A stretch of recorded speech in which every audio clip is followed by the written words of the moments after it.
Friends, स्वागत है हमारे यूट्यूब चैनल पे। इस वीडियो में हम लोग देखेंगे बिहार दरोगा घटना चक्र और हम लोग कंप्लीट करने वाले हैं इकोनॉमिक्स से, क्योंकि आजकल इकोनॉमिक्स से बहुत सारे प्रश्न पूछे जा रहे हैं। आप लोग देखे भी होंगे 1275 प्री एग्जाम में बहुत सारे इकोनॉमिक्स से क्वेश्चन किए गए थे। तो पहले हम लोग इकोनॉमिक्स को कंप्लीट कर लेते हैं, उसके बाद और भी सब्जेक्ट को हम लोग देख लेंगे। तो चलिए प्रारंभ करते हैं। 2008 से लेकर के अब तक जितने भी प्रश्न पूछे गए हैं उसे कवर करते चलेंगे। 2008 में पूछे गए प्रश्न। फर्स्ट नंबर क्वेश्चन, बिहार में कितना प्रतिशत साक्षरता दर है? 2001 की जनगणना के अनुसार बताना है, क्योंकि 2008 में एग्जाम हुए थे। तो इसका जो राइट आंसर हो जाएगा 47.53%। ये हम लोग के लिए कुछ खास है नहीं। 2011 की जनगणना पे हम लोग फोकस करेंगे। बिहार में साक्षरता दर 61.8% है। 2011 की जनगणना के अनुसार बिहार की साक्षरता दर कितनी है? 61.8%। पुरुष साक्षरता कितनी है? तो 71.2%। महिला साक्षरता कितनी है? तो 51.5%। आगे बढ़ते हैं। 2011 की जनगणना के अनुसार सर्वाधिक साक्षरता दर वाला राज्य कौन सा है? तो केरल है। केरल की साक्षरता कितनी है? तो 93.91%। गौर से आप लोग ध्यान देंगे। न्यूनतम साक्षरता दर वाला राज्य कौन सा है? तो अपना बिहार है। भारत में जनगणना का इतिहास। भारत में जनगणना की शुरुआत 1872 में लॉर्ड मेयो के काल में शुरू हुआ था। हालांकि नियमित जनगणना या फिर दशकीय जनगणना 1881 में लॉर्ड रिपन के शासनकाल में प्रारंभ हुआ था। 1881 की जनगणना भारत में पहली पूर्ण जनगणना थी। वर्तमान में हमारे देश में प्रति 10 वर्ष पर जनगणना करवाया जाता है। हम लोग को पता है कि 10 वर्ष के अंतराल पर ही जनगणना हमारे देश में होती है। दशकीय जनगणना का संचालन महारजिस्ट्रार एवं जनगणना आयुक्त का कार्यालय गृह मंत्रालय द्वारा किया जाता है। 2011 की जो जनगणना यह कौन सी जनगणना थी? तो 15वीं जनगणना थी। जनगणना संघ सूची का विषय है। यह केवल केंद्र सरकार द्वारा करवाया जाता है। वही जनसंख्या जो है, जनसंख्या नियंत्रण, यह समवर्ती सूची का विषय है। और समवर्ती सूची कहाँ से लाया गया है? तो ऑस्ट्रेलिया के संविधान से, जिस पर केंद्र सरकार और राज्य सरकार दोनों कानून बनाती है। वर्तमान जनगणना का कार्य जनगणना अधिनियम 1948 के प्रावधानों के तहत किया जाता है। भारत दुनिया का पहला देश है जिसने 1952 में 1952 में परिवार नियोजन के लिए एक राष्ट्रीय कार्यक्रम शुरू किया। 1911-21 का दशक अब तक का एकमात्र ऐसा दशक रहा जिसमें जनसंख्या बढ़ने के जगह पर घटते हुए दिखाई दिया। कितना? तो 0.31%। 1911-21 का दशक अब तक का एकमात्र ऐसा दशक रहा जिसमें जनसंख्या में 0.31 की दशकीय गिरावट देखी गई। नेक्स्ट है, भारत की जनसंख्या में वर्ष 1921 की जनगणना के बाद से लगातार वृद्धि जारी है। 1921 की जनगणना के बाद से लगातार हमारी जनसंख्या बढ़ती जा रही है। इसलिए वर्ष 1921 के जनगणना को भारत के जनसांख्यिकी इतिहास में द ग्रेट डिवाइड या महान विभाजक वर्ष कहा जाता है। महान विभाजक वर्ष किसे कहते हैं? 1921 की जनगणना को। आगे है, 1951 के दौरान जनसंख्या वृद्धि दर 1.33% से घट करके 1.25 हो गई थी। इसलिए इसे लघु विभाजन का वर्ष के नाम से जाना जाता है। लघु विभाजन का वर्ष 1951 को और द ग्रेट डिवाइड या महान विभाजक वर्ष 1921 को जाना जाता है या फिर कहा जाता है। वर्ष 1951 को जनसंख्या विस्फोट वर्ष भी कहा जाता है, क्योंकि 10 वर्षों की अवधि के दौरान जनसंख्या 781 लाख बढ़ी थी। 2011 की जनगणना देश का कुल 15वां जनगणना था, जबकि स्वतंत्र भारत का यह 7वां जनगणना था। अब हम लोग जानेंगे 16वीं जनगणना 2021 के बारे में। जनगणना 2021 को कोविड-19 महामारी के प्रकोप के कारण स्थगित कर दिया गया था। यह पहली डिजिटल जनगणना होगी जिसमें स्वगणना का भी प्रावधान होगा। सामाजिक, आर्थिक और जातीय जनगणना वर्ष 1931 के बाद पहली बार 2011 में आयोजित की गई थी। जातीय जनगणना 1931 के बाद पहली बार 2011 में आयोजित की गई थी। भारत में जातीय जनगणना कराने वाला पहला राज्य कौन सा है? तो बिहार ही है। जातीय जनगणना कराने वाला पहला राज्य कौन सा है? बिहार है। देश में जनसंख्या नीति 2000 में लाया गया था। इसके अनुसार 2045 तक जनगणना स्थिर करने का उद्देश्य रखा गया था। कब तक? 2045 तक। राष्ट्रीय जनसंख्या आयोग, इसकी स्थापना 11 मई 2000 को हुई थी। राष्ट्रीय जनसंख्या आयोग की स्थापना कब की गई थी? 11 मई 2000 को। भारत के प्रधानमंत्री इसके अध्यक्ष, जबकि नीति आयोग के उपाध्यक्ष इसके उपाध्यक्ष होते हैं। ध्यान रखिएगा, राष्ट्रीय जनसंख्या आयोग के अध्यक्ष कौन होते हैं? तो प्रधानमंत्री। और नीति आयोग के जो उपाध्यक्ष होते हैं वही राष्ट्रीय जनसंख्या आयोग के भी उपाध्यक्ष होते हैं। कुल प्रजनन दर TFR प्रति महिला लगभग 2.1 बच्चों की कुल प्रजनन दर को प्रतिस्थापित स्तर की प्रजनन क्षमता कहा जाता है। प्रति महीने लगभग 2.1 बच्चों की कुल प्रजनन दर को प्रतिस्थापन स्तर की प्रजनन क्षमता कहा जाता है। आगे बढ़ते हैं, नेक्स्ट क्वेश्चन पे देखते हैं। वर्ष 2001 की जनगणना के अनुसार बिहार में कुल कितनी जनसंख्या है? ये भी 2001 के बारे में पूछा जा रहा है। हम लोग 2011 को ध्यान में रखते हुए चलेंगे। तो 11 के जनगणना के अनुसार बिहार की कुल जनसंख्या कितनी है? तो बिहार की जनसंख्या है 10,40,99,452। 2011 के अनुसार बिहार की कुल जनसंख्या कितनी है? 10,40,99,452। तो 11 के अनुसार बिहार में जनसंख्या घनत्व कितना है? तो 1106 प्रति व्यक्ति वर्ग किलोमीटर। बिहार राज्य का जनसंख्या घनत्व सभी राज्यों में सबसे अधिक भी है।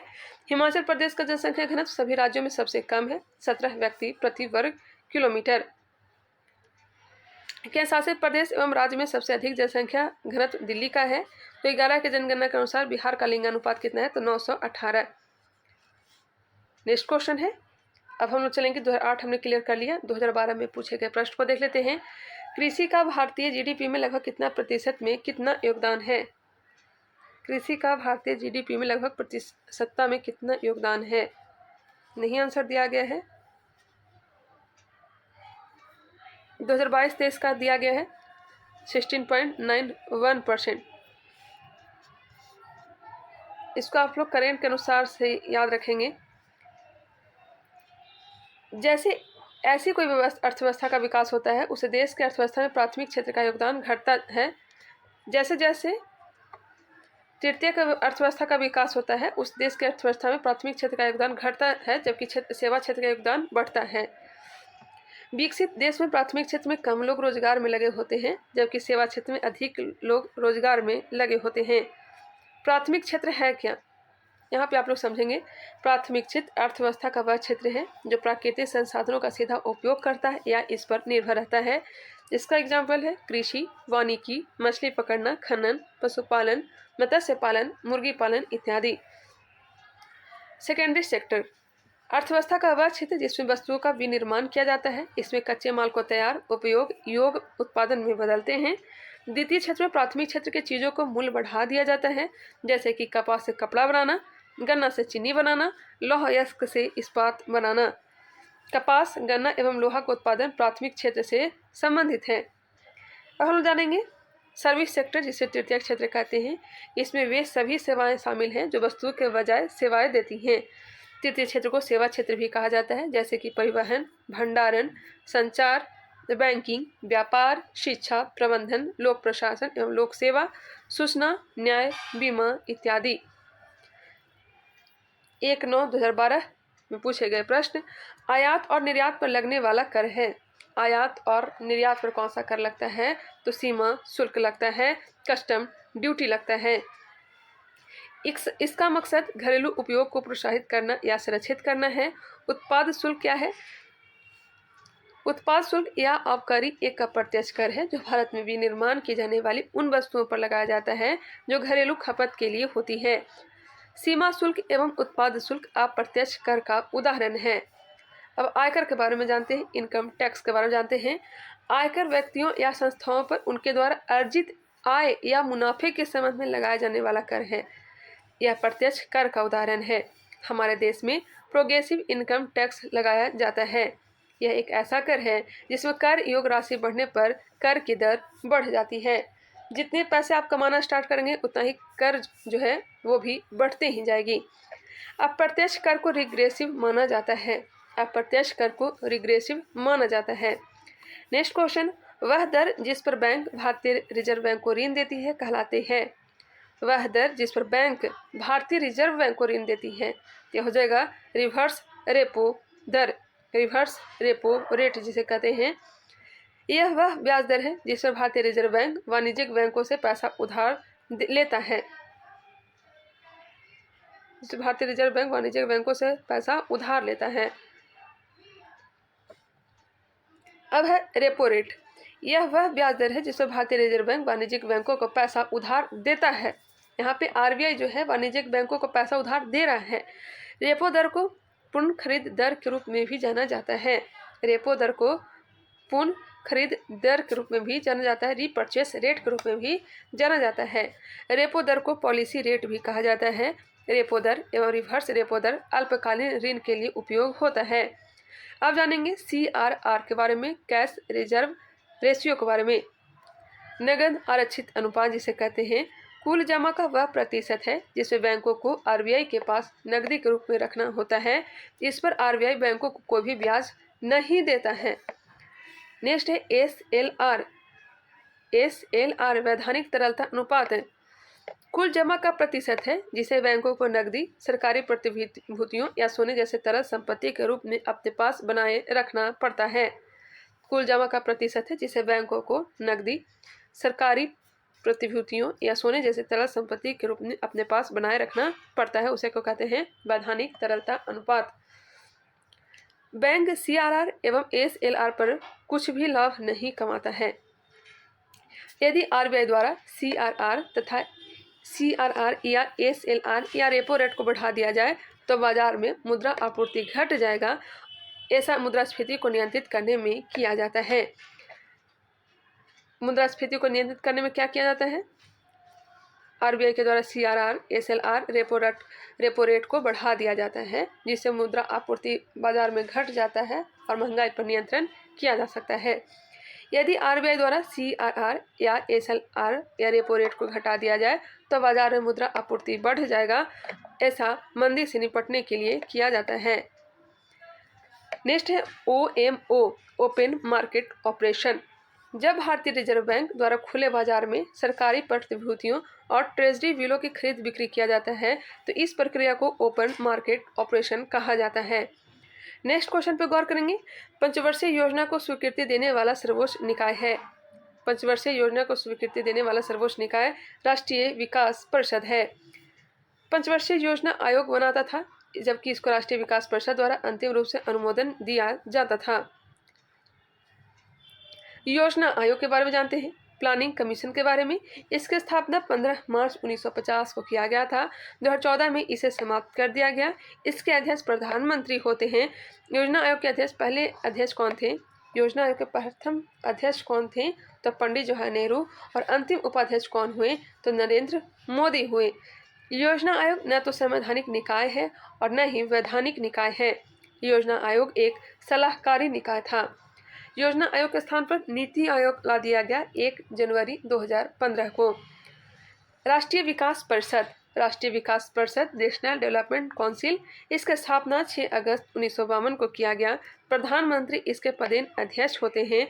पंचवर्षीय योजना का अंतिम अनुमोदन राष्ट्रीय विकास परिषद ही करता था।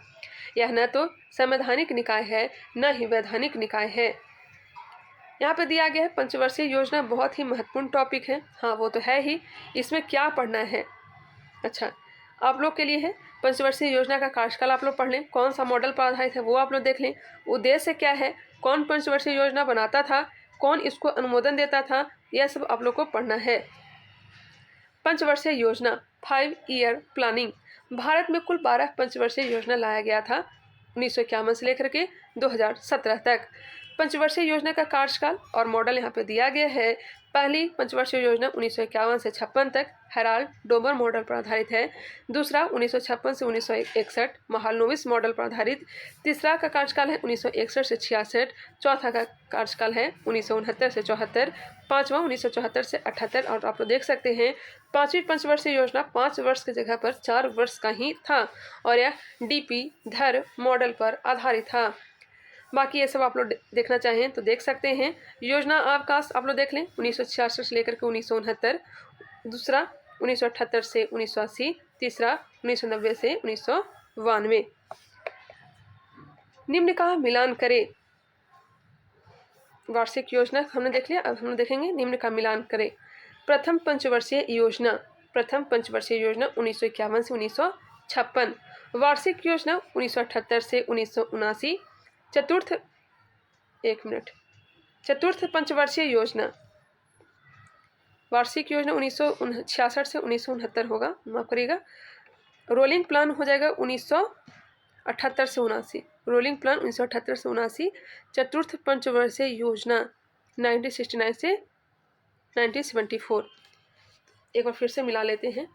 प्रथम पंचवर्षीय योजना 1951 से 1956, वार्षिक योजना हो जाएगा 1966 से 1969, चतुर्थ पंचवर्षीय योजना 1969 से 1974, रोलिंग प्लान हो जाएगा 1978 से 79। ठीक है, यहाँ पे दिया भी गया है। आगे बढ़ते हैं। जनता पार्टी द्वारा रोलिंग प्लान या अनवरत योजना लाया गया था। जनता पार्टी के द्वारा रोलिंग प्लान या अनवरत योजना लाया गया था। अब आगे देखते हैं 2018 फर्स्ट शिफ्ट में पूछे गए क्वेश्चन। भारत में पहली बार किसने वार्षिक आय को अनुमानित किया था? भारत में पहली बार किसने वार्षिक आय को अनुमानित किया था? तो दादा भाई नौरोजी। भारत में पहली बार 1867-68 में दादा भाई नौरोजी ने वार्षिक आय की गणना किया था। नौरोजी ने उस समय प्रति व्यक्ति आय कितना बताया? तो 20 रुपया वार्षिक अनुमानित बताया। आधुनिक भारत के प्रथम अर्थशास्त्री दादा भाई नौरोजी थे। इन्होंने धन निष्कासन सिद्धांत, धन का निष्कासन सिद्धांत या फिर ड्रेन का वेल्थ थ्योरी दिया था। Poverty and British Rule in India most important book है। Poverty and British Rule in India नामक पुस्तक में ही दादा भाई नौरोजी ने यह सब चर्चा किया था। अंग्रेजों की आर्थिक नीति के अन्य आलोचक कौन थे? तो आर.सी. दत्त थे। अंग्रेजों के आर्थिक नीति के अन्य आलोचक नाम आता है आर.सी. दत्त का। आर.सी. दत्त ने इकोनॉमिक हिस्ट्री ऑफ इंडिया नामक पुस्तक लिखा था। आर.सी. दत्त की पुस्तक है economic history of India. Economic history of India किसका है? तो आर.सी. दत्त का है।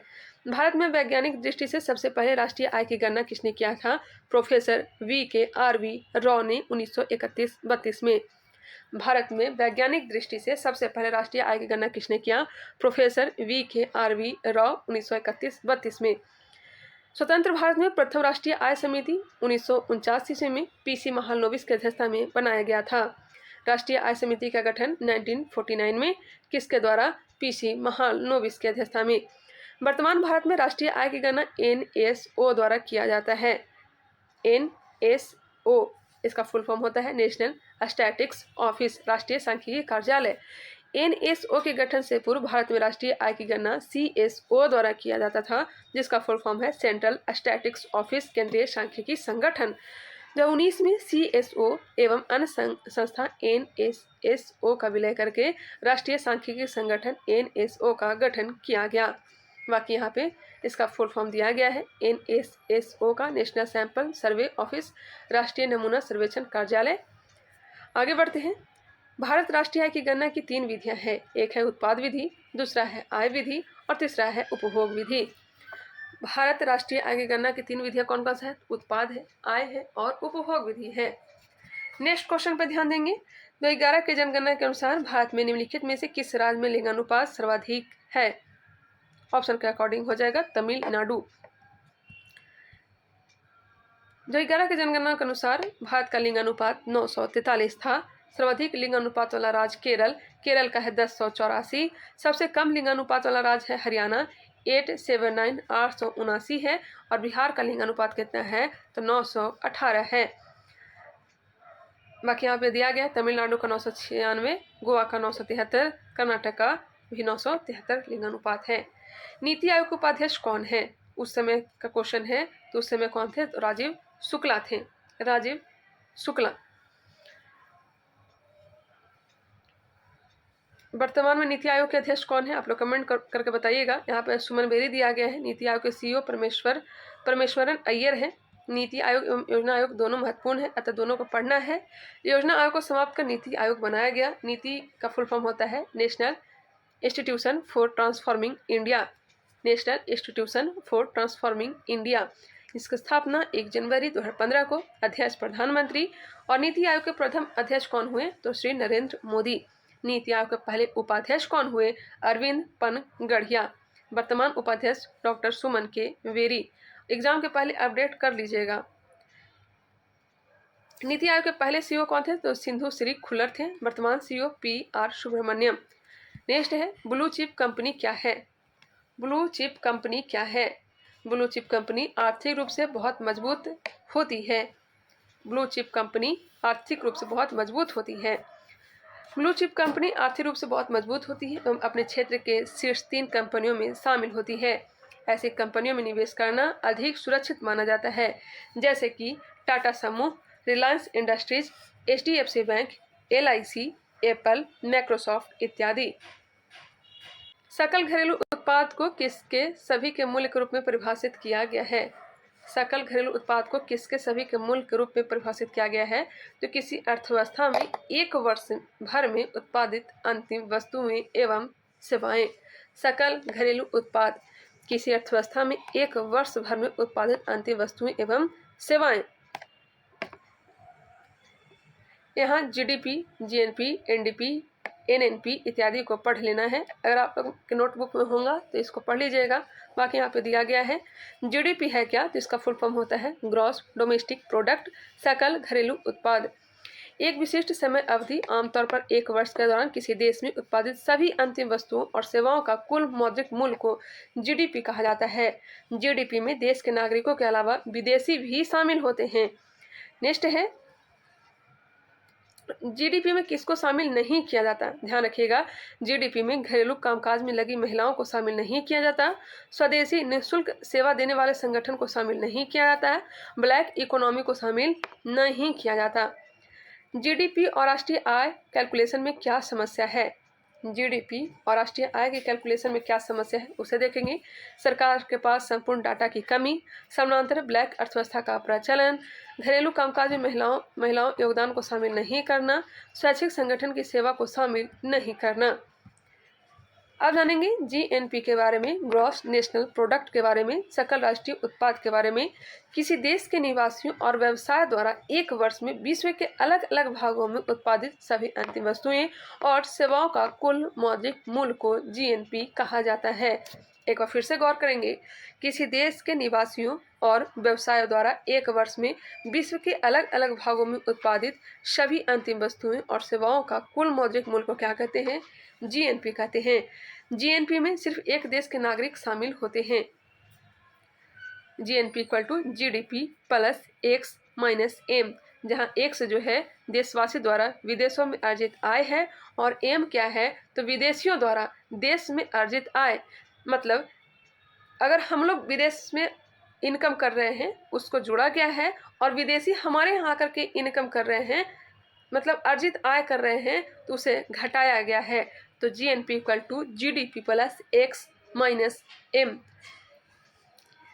अब है NDP equal to GDP minus depreciation.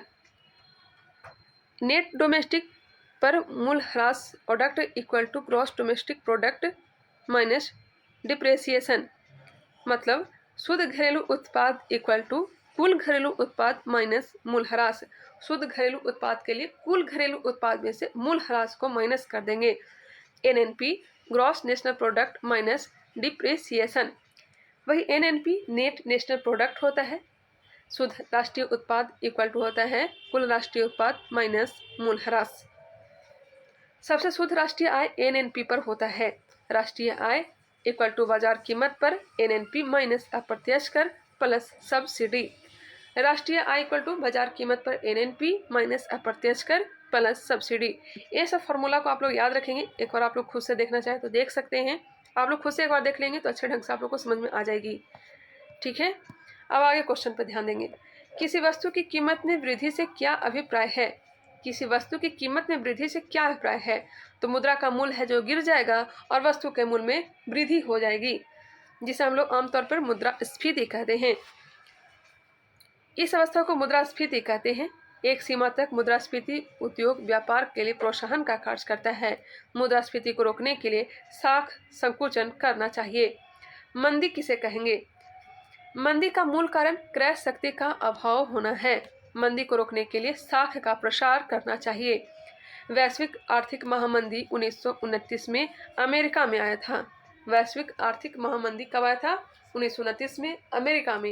Next question है, जब एक अर्थव्यवस्था अस्फीति दबाव से गुजर रही है तो क्या उपाय अपनाने चाहिए? तो प्रत्यक्ष कर को बढ़ा देना चाहिए। ब्याज दर घटा देना चाहिए? नहीं। सार्वजनिक व्यय बढ़ा देना चाहिए? ये भी नहीं। देखिए, साधारण भाषा में समझिए, जब मार्केट में लोगों के पास पैसा ज़्यादा होगा तो सभी लोग खरीदारी करने जाएंगे और इससे महंगाई जो है बढ़ जाएगी और इसी को ही क्या कहेंगे, मुद्रास्फीति। अगर किसी तरह से लोगों के पास पैसा कम कर दिया जाए तो कम लोग खरीदारी करेंगे, जिससे महंगाई भी घट जाएगा। मतलब जितना ज़्यादा पैसा लोगों के पास होगा उतना ही ज़्यादा महंगाई बढ़ेगी, जितना कम पैसा लोगों के पास होगा उतना ही महंगाई घटेगी। समझ में आ गई होगी। चलिए टेक्निकल भाषा में समझें। मुद्रास्फीति का कारण बाजार में तरलता का बढ़ जाना है, पैसा का बढ़ जाना है। तरलता बढ़ने के कारण बाजार में वस्तुओं का मूल्य बढ़ जाता है और मुद्रा का मूल्य घट जाता है।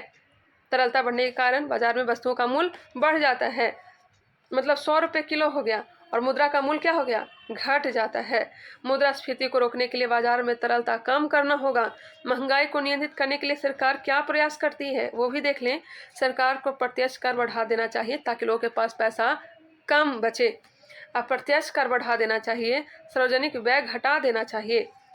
भारत का केंद्रीय bank reserve bank of India महंगाई को नियंत्रित करने के लिए मौद्रिक नीति लेकर आती है।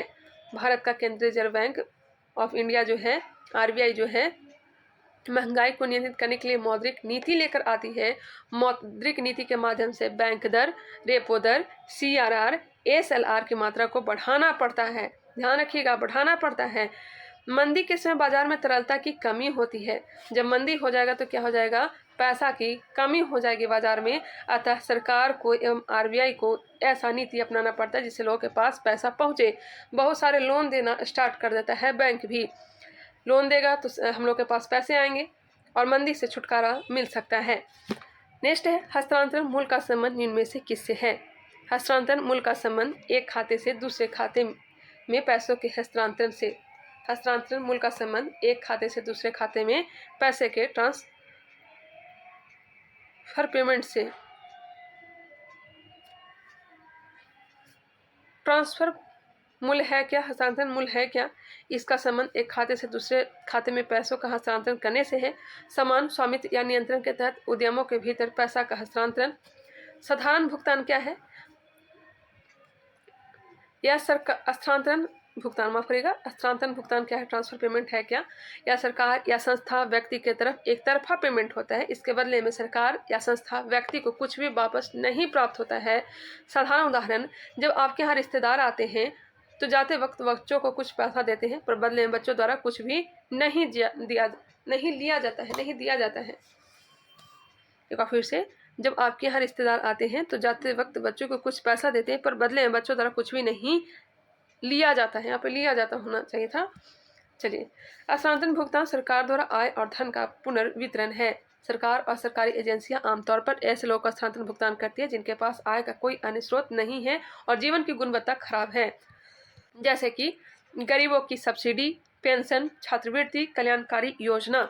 यह सब सरकार पैसा देती है, इसके बदले में हमसे कुछ नहीं लेती है। सिंपल सी भाषा में समझ गए होंगे। एक बार फिर से देखना चाहें तो खुद से भी देख लें। स्क्रीनशॉट लेना चाहें तो आप लोग ले सकते हैं। आगे बढ़ते हैं।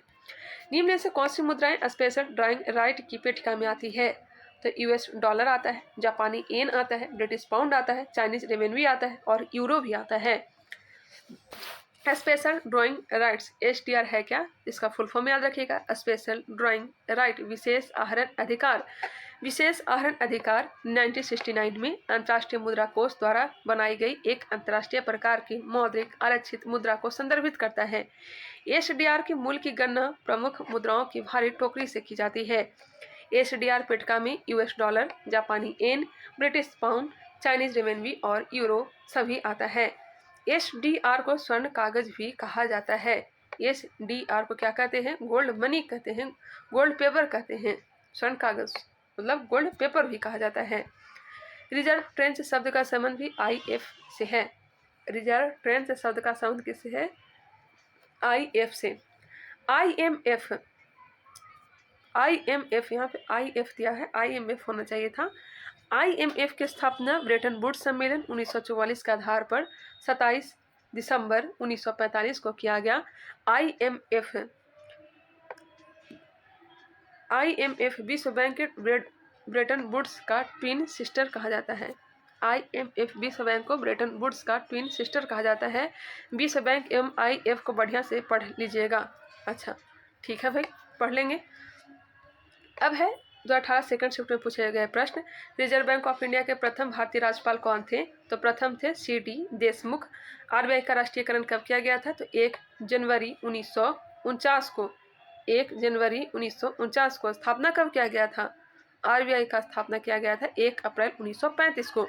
Sir CD. देशमुख का आरबीआई के गवर्नर के रूप में कार्यकाल 11 अगस्त 1943 से 30 जून 1949 तक था। अतः आरबीआई राष्ट्रीयकरण के समय सी.डी. देशमुख आरबीआई के गवर्नर थे।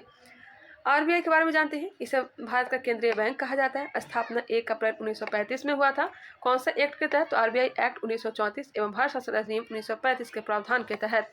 इसकी स्थापना हिल्टन यंग कमीशन की सिफारिश पर किया गया था। कौन से कमीशन? हिल्टन यंग कमीशन की सिफारिश पर। इसका मुख्यालय कहाँ है? तो मुंबई में है। इसमें व्यावसायिक बैंकों का खाता खुलता है। इसमें कोई भी नागरिक खाता नहीं खुलवा सकता है। आरबीआई के प्रथम गवर्नर कौन थे? तो सर ऑसबोर्न स्मिथ थे। आरबीआई के प्रथम भारतीय गवर्नर कौन थे? तो सी.डी. देशमुख थे। आरबीआई अंतर्राष्ट्रीय संस्था में भारत सरकार का एजेंट के रूप में कार्य करता है। आरबीआई को बैंकों का बैंक कहा जाता है। आरबीआई को बैंकों का बैंक कहा जाता है। इसे अंतिम घड़ी का बैंक भी कहा जाता है। भारत में मौद्रिक एवं साख नीति रिजर्व बैंक द्वारा ही बनाई जाती है और लागू की जाती है। माफ करिएगा, भारत में मौद्रिक एवं साख नीति रिजर्व बैंक के द्वारा ही बनाई जाती है और लागू की जाती है। आगे बढ़ते हैं। समान केंद्रीय बैंकिंग कार्य के अधीन आरबीआई के द्वारा निम्न कार्य किए जाते हैं, जैसे कि करेंसी नोटों का निर्गम, शाख नियंत्रण, फॉरेक्स रिजर्व का कस्टोडियन, वित्तीय व्यवस्था का नियंत्रण, विदेशी विनिमय को नियंत्रित करना, मौद्रिक नीति बनाना। आरबीआई का क्या क्या कार्य है? तो करेंसी नोटों का निर्गम, शाख नियंत्रण, फॉरेक्स रिजर्व का कस्टोडियन, वित्तीय व्यवस्था का नियंत्रण, विदेशी विनिमय को नियंत्रित करना, मौद्रिक नीति बनाना। आरबीआई की मौद्रिक नीति का उद्देश्य क्या है? तो पर्याप्त मुद्रा आपूर्ति, महंगाई पर नियंत्रण, अर्थव्यवस्था में स्थायित्व बनाना। आरबीआई के उद्देश्य क्या नहीं है? तो संसाधन का समान वितरण यह उद्देश्य नहीं है। सामाजिक समानता करना यह भी उद्देश्य नहीं है। यह सब सरकार का कार्य है। सरकार इसके लिए राजस्व नीति लाती है। संसाधन का समान वितरण के लिए, सामाजिक समानता के लिए सरकार इसके लिए राजस्व नीति लाती है। सरकार का राजस्व नीति का अंग है कर धन है, मतलब टैक्सेशन है, बजट है, सार्वजनिक व्यय है। 1956 से न्यूनतम आरक्षण प्रणाली के अंतर्गत आरबीआई करेंसी नोट जारी करती है। न्यूनतम आरक्षण प्रणाली के अंतर्गत आरबीआई करेंसी नोट जारी करती है। इस प्रणाली के अंतर्गत सरकार को नोट छापने के लिए 200 करोड़ का स्वर्ण या विदेशी मुद्रा भंडार रखना जरूरी है। 200 करोड़ का स्वर्ण या विदेशी मुद्रा भंडार रखना जरूरी है। अगर विदेशी मुद्रा जितना ही अधिक होगा उतना ही व्यापार करने में भारत को आसानी होगी। इसमें से कम 115 करोड़ रुपए का स्वर्ण भंडार होना चाहिए। मतलब 200 करोड़ में से 115 करोड़ क्या होना चाहिए? स्वर्ण भंडार होना चाहिए। आगे है, वह विद्यार्थी जिसने रुपया का साइन डिजाइन किया था, यह कहाँ पढ़ा था? रुपया का डिजाइन तैयार किसने किया था? बताएंगे। यह पढ़ाई किए थे आईआईटी बॉम्बे। नाम था उनका उदय कुमार। हाँ, याद आ गया, उदय कुमार। दिया भी गया होगा। भारत ने देवनागरी के र व रोमन अक्षर आर से मिलते जुलते प्रतीक चिन्ह को रुपये के प्रतीक के रूप में स्वीकार किया है। आईआईटी बॉम्बे के स्नातकोत्तर उपाधि प्राप्त उदय कुमार ने 2010 में इसके डिजाइन तैयार किया था। रिजर्व बैंक द्वारा निर्गमित सभी नोटों पर हिंदी, अंग्रेजी सहित कुल 17 भाषाओं में लिखा जाता है। कितने भाषाओं में? 17 भाषाओं में। भारत में सिक्के जारी करने के लिए कौन प्राधिकृत है? सिक्के जारी करने के लिए वित्त मंत्रालय प्राधिकृत है। भारत में सिक्के जारी करने के लिए वित्त मंत्रालय प्राधिकृत है। सभी सिक्के तथा 1 रुपये के नोट का निर्गमन वित्त मंत्रालय भारत सरकार करता है एवं इस पर वित्त सचिव का हस्ताक्षर होता है। वही 1 रुपये के नोट पर केंद्रीय वित्त सचिव का हस्ताक्षर होता है। 1 रुपये के नोट के अतिरिक्त समस्त करेंसी नोटों का निर्गमन रिजर्व बैंक करता है एवं इस पर रिजर्व बैंक ऑफ इंडिया के गवर्नर का हस्ताक्षर होता है। स्वतंत्र भारत में पहला निर्गमित नोट 1 रुपये का था, जो 1949 में चलन में आया, जिस पर सारनाथ स्थित अशोक स्तंभ छपा था। 1996 में सभी नोटों पर अशोक स्तंभ के सिंहों के स्थान पर महात्मा गांधी के चित्र वाले नोट आए, जो अब तक प्रचलन में है। मतलब महात्मा गांधी का चित्र नोट पर कब से आना प्रारंभ हुआ? तो 1996 से, 1996 से पहले अशोक स्तंभ के सिंह की पिक्चर उस पर डाले गए थे। भारत सरकार सिक्कों के उत्पादन के लिए देश में 4 टकसालों का संचालित कर रही है। एक है मुंबई, दूसरा है कोलकाता, तीसरा है हैदराबाद, चौथा है नोएडा, उत्तर प्रदेश। भारत में 4 प्रिंटिंग प्रेस हैं जो करेंसी नोट छापती है। मध्य प्रदेश का देवास हो गया, महाराष्ट्र में नासिक हो गया, कर्नाटक में मैसूर हो गया और पश्चिम बंगाल में सालबोनी हो गया, जो कि करेंसी नोट को छापती है। आरबीआई द्वारा नोट प्रचलन की न्यूनतम निधि प्रति को 1956 में अपनाया गया था। आरबीआई द्वारा नोट प्रचलन की न्यूनतम निधि प्रति को 1956 में अपनाया गया था। इस नीति के अनुसार आरबीआई को न्यूनतम 200 करोड़ रुपए का रिजर्व बनाए रखना आवश्यक है। 200 करोड़ रुपए में से कम 115 करोड़ रुपए सोने के रूप में होने चाहिए। हमने पहले भी चर्चा कर लिया था। नेक्स्ट क्वेश्चन, यदि एक अर्थव्यवस्था में एक बिंदु पर साम्यावस्था है जहां निवेश और बचत की योजनाएं बराबर है, तब सरकार का व्यय होगा। तब सरकार का व्यय सरकार की आय के बराबर। यदि एक अर्थव्यवस्था में एक बिंदु पर साम्यावस्था है जहां निवेश और बचत की योजनाएं बराबर है, तब सरकार का व्यय सरकार की आय के बराबर होगा। राजकोषीय घाटा इक्वल टू सरकार का कुल व्यय माइनस सरकार की कुल आय। यहाँ पे आप लोग सब डिटेल देख लीजिएगा फॉर्मूला वगैरह। राजस्व प्राप्ति ऋण की वसूली प्लस अन्य प्राप्तियाँ सरकार की कुल आय में आएगी। सरकार का कुल व्यय में पूंजी और राजस्व व्यय आएगा। जब राजस्व व्यय राजस्व प्राप्तियों से अधिक होता है तो राजस्व घाटा कहा जाता है। जब राजस्व व्यय राजस्व प्राप्तियों से अधिक होता है तब इसे राजस्व घाटा कहते हैं। चालू वित्त वर्ष के राजकोषीय घाटे के पिछली उधारी के ब्याज को घटाने पर प्राथमिक घाटा प्राप्त किया जाता है। राजकोषीय घाटा के अंतर्गत सरकार को अपने खर्चों को पूरा करने के लिए उधार लेने की जरूरत पड़ती है। नेक्स्ट है सामाजिक विकास की प्रक्रियाएं प्राथमिक रूप से निम्न में से किस एक उद्देश्य की ओर निर्देशित होती है? सामाजिक विकास की प्रक्रियाएं प्राथमिक रूप से निम्नलिखित में से किस एक उद्देश्य की ओर निर्देशित होती है? तो गरीबी और भुखमरी का निवारण। सामाजिक विकास से तात्पर्य जन संबंधों तथा ढांचे से है जो किसी समाज को इस योग्य बनाती है कि उसके सदस्यों की आवश्यकताओं को पूरा किया जा सके। रोटी, कपड़ा और मकान, इसका मकसद है हर व्यक्ति अपनी पूरी क्षमता तक पहुंच सके। सामाजिक विकास का मतलब है लोगों में निवेश करना। मानव की प्राथमिक आवश्यकता भोजन, वस्त्र और आवास है। रोटी, कपड़ा और मकान। मानव का प्राथमिक उद्देश्य की पूर्ति हो जाती है तो अपनी सुरक्षा और मान सम्मान की मनोवृत्ति की ओर झुकती है। वर्तमान में सामाजिक विकास प्रक्रिया में प्राथमिक रूप से गरीबी और भुखमरी समाप्त करने पर जोर दिया जा रहा है। नेक्स्ट है भारतीय औद्योगिक निवेश बैंक का मुख्यालय कहाँ है? इसकी मुख्यालय है कोलकाता। भारतीय औद्योगिक निवेश बैंक का मुख्यालय कहाँ है? कोलकाता में, जिसकी स्थापना 1971 में किया गया था। इसका मकसद भारत में बीमार औद्योगिक कंपनियों को फिर से खड़ा करना था। यह 1971 में शुरू हुआ और 2012 में भारत सरकार ने इसे बंद कर दिया।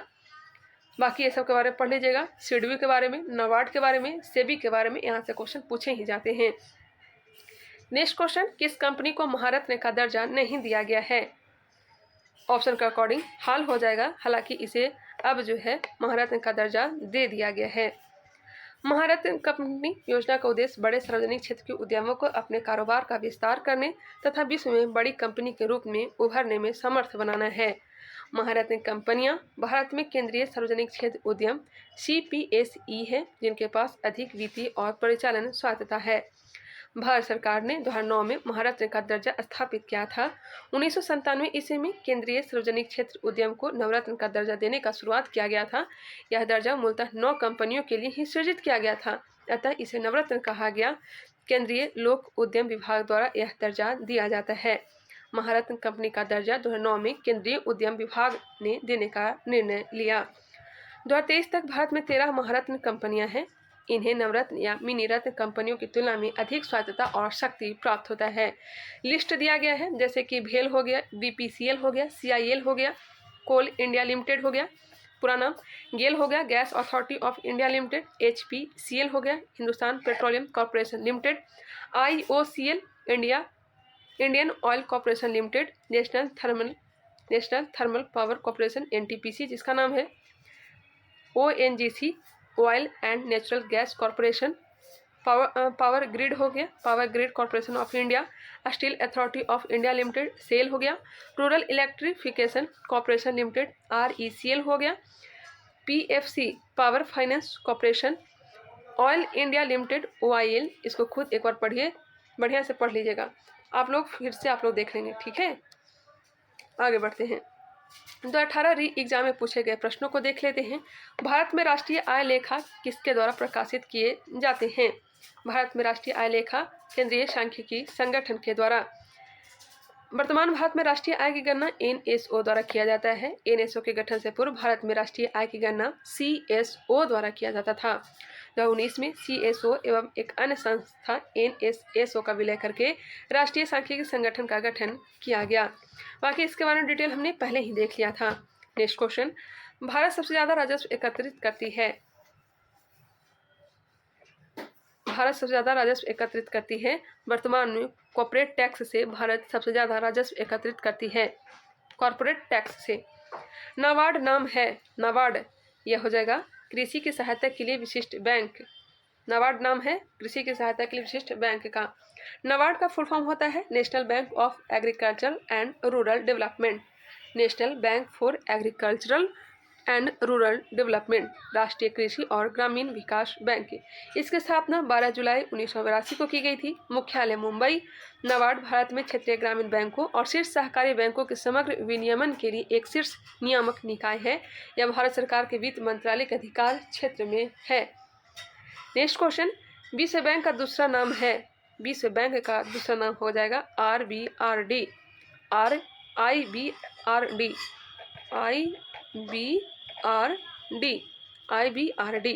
IBRD का फुल फॉर्म हो जाएगा international bank for reconstruction and development. विश्व बैंक का पूरा नाम है पुनर्निर्माण और विकास के लिए अंतर्राष्ट्रीय बैंक। यह विश्व बैंक समूह बनाने वाले 5 सदस्य संस्थाओं में से पहला है। International bank for instruction and development एक अंतर्राष्ट्रीय वित्तीय संस्थान है। इसकी स्थापना 1944 में हुई थी। इसका मुख्यालय कहाँ है? तो वाशिंगटन DC में है, जो कि संयुक्त राज्य अमेरिका में है। यह विश्व बैंक समूह की ऋण देने वाली शाखा है। IBRD मध्यम आय वाले विकासशील देशों को ऋण प्रदान करता है। IBRD मध्यम आय वाले विकासशील देशों को ऋण प्रदान करता है। विश्व बैंक एक अंतर्राष्ट्रीय वित्तीय संस्थान है। यह पूंजीगत परियोजनाओं को आगे बढ़ाने के उद्देश्य से निम्न और मध्यम आय वाले देशों की सरकारों को ऋण और अनुदान प्रदान करता है।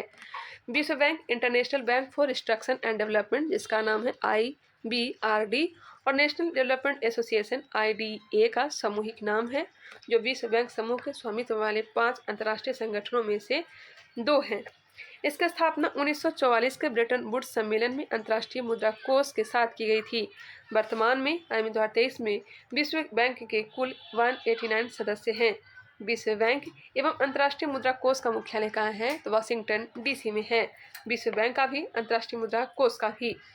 नेक्स्ट क्वेश्चन, समुदाय के स्वास्थ्य का पता चलता है।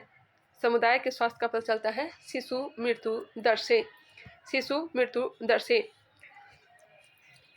हर 1000 जन्म में 1 साल की उम्र से पहले मरने वाले बच्चों की संख्या को शिशु मृत्यु दर कहते हैं। यह आंकड़ा जितना कम होगा वह विकास के दृष्टिकोण से उतना ही बेहतर माना जाएगा। शिशु मृत्यु दर एक महत्वपूर्ण पैमाना है जिसे किसी भी क्षेत्र में उपलब्ध स्वास्थ्य सेवाओं की उपलब्धता और गुणवत्ता का पता चलता है। तो चलिए आज के लिए इतना ही रहने देते हैं, क्योंकि इकोनॉमिक्स है, आप लोगों को भी बोरिंग लग रहा होगा। नेक्स्ट वीडियो में इसे कंप्लीट करने का मैं प्रयास करूंगी। मिलते हैं नेक्स्ट वीडियो में, तब तक के लिए धन्यवाद।